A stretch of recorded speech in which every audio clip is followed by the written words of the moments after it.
talking about suffering, and I was thinking, what's a balance between just letting things flow? You were talking about experiencing fear and having some control, which, many of the spiritual teachings provide guidance on how to control your mind or how to deal with, you know, running thoughts, churning thoughts, neurotic thinking. I'm sure as a psychologist, the mind can really make you miserable. And a lot of things I've gotten out of traditional, religions and spiritual teachings is form of, ancient psychology, I guess. That's what these guys were, a lot of them in their communities, rabbis, priests, whatever they were. They were there to kind of help people live. And that brings up the whole issue of ethics and morality.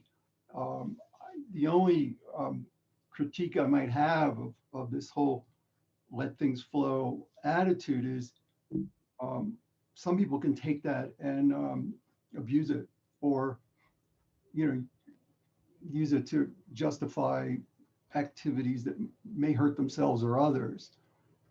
And then I read Krishnamurti, he says, just throw it all out. We don't need any of this stuff. But that might be true for somebody like me who's been through all this for many years. But let's say somebody who's starting out. A lot of young men are very attracted to Jordan Peterson because he's telling them to clean the room and get with the program. A lot of that stuff you learn when you're a newbie in 12-step programs. Make your bed, suit up and show up. So I'm just wondering where you find yourself in what if you have any response to what I just said. Everyone's different. For someone might hear there's nothing to do and nothing to be and get a great deal out of it. Someone else in a different place might hear that and become depressed and discouraged. And I'm quite aware of that because I was a psychotherapist for years. And in that work, we're very careful what we say to our clients. And each client is different. So we don't say something to one person and say the same thing to the next person.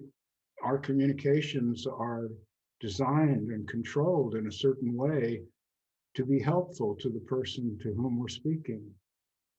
But that's not the situation that I'm in anymore. I just say what I say. I answer questions as honestly as possible, and I just put this out. And if someone is hurt by it, I'm sorry. That's not my intention.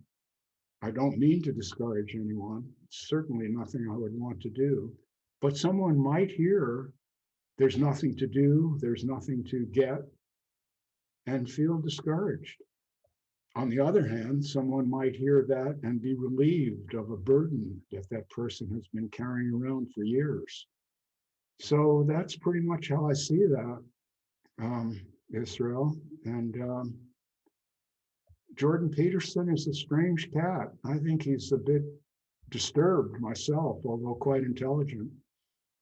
And I don't think his message is necessarily a very helpful one. Although a young man who feels totally directionless might be helped by hearing "make your bed" and all that stuff, possibly. But for me, when I hear Peterson, there's far too much Christianity in it, and guilt and hierarchy. And I don't really go for that at all. I don't know if that's a good answer to your question or not, Israel. Yeah. Well, in his defense, I think his focus on Christianity is more Jungian or archetypal or metaphorical. And he's not like a fundamentalist or anything like that. I wouldn't say that. I hear a lot of fundamentalism in it. Quite Really? well, so much judgment about right and wrong. Yeah, that's for sure. Well, that is the first fundamentalism. That judgment is where the trouble starts. That's it right there. Who is he to know that? What makes it? The guy was a drug addict that ended up in rehab. You know this story, right? Yeah, I'm very familiar. Before he ended up in rehab, when he was doing all those drugs, he was preaching at the same time. Is that really what, Well, oh, please. Alan Watts was an alcoholic, so I don't know. Alan Watts was killed himself with alcohol and tobacco. Yeah, but his books are great. Well, his books are great, right? And because they're non-judgmental, that's the whole point. If we're totally non-judgmental, how do we know what's right and what's wrong? And that's kind of a universal question. Well, I don't have that question. Well, of course not, because you're in a natural state, perhaps, that allows you to know instinctively, most of the time, how to react. But a lot of people, I mean, myself included, I had to learn how to control my anger and not yell at my wife or whatever, or do some crazy thing that was going to get me in trouble. Well, but we do make mistakes. That's how we learn. But some people don't unless they're told this is not right, this is wrong. Exactly. That's why there are laws and religions for those people. Religion is a form of crowd control. There's no truth in it. There's not some judge God up there is going to strike you down or put you in hell if you fuck up.